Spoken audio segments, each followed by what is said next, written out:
Brilliance Audio presents the unabridged recording of Montana Rescue by Kim Law, performed by Natalie Ross.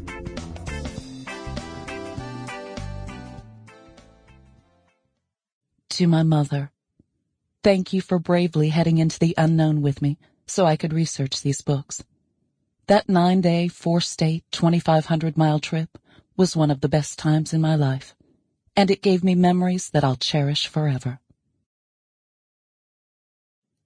Chapter 1. Nick Wilde was a man who liked to ride the edge.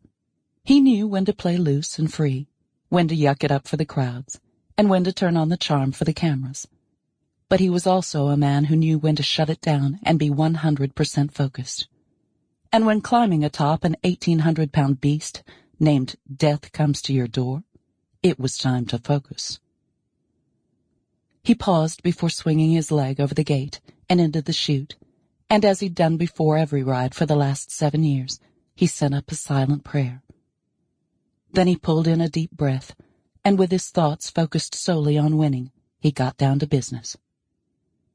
30 seconds later, with his gripping hand firmly in place, and Death's muscles rippling under his thighs, Nick gave his cue. It was time to ride.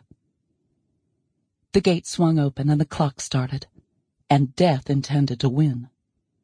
The bull bucked, shook, and twisted, doing things a lesser man would have crumbled under. But using his legs and the strength of his core, Nick rode the animal, his free hand whipping in the air with each motion, and his teeth rattling hard against his mouthguard. When the bell sounded 8 seconds later, he flung himself from the back of the animal in one fluid move. On his feet in a matter of seconds, he watched the bullfighters run Death from the ring, and Nick's smile fell easily into place.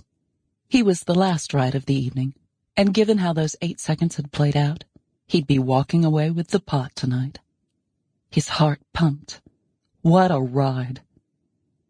He pulled the cowboy hat from his head and waved to the cheering crowd, most of whom were already on their feet. He was the reigning champ, 2 years running. A god to these people, and he loved that. After tossing out one last wave, he dusted himself off and climbed onto the bottom rung of the exit gate to await his score. His agent patted his arm and gave a knowing nod. "Going to take another season," Charlie Scott said. "Why do anything else?" Nick agreed. Sample complete. Ready to continue?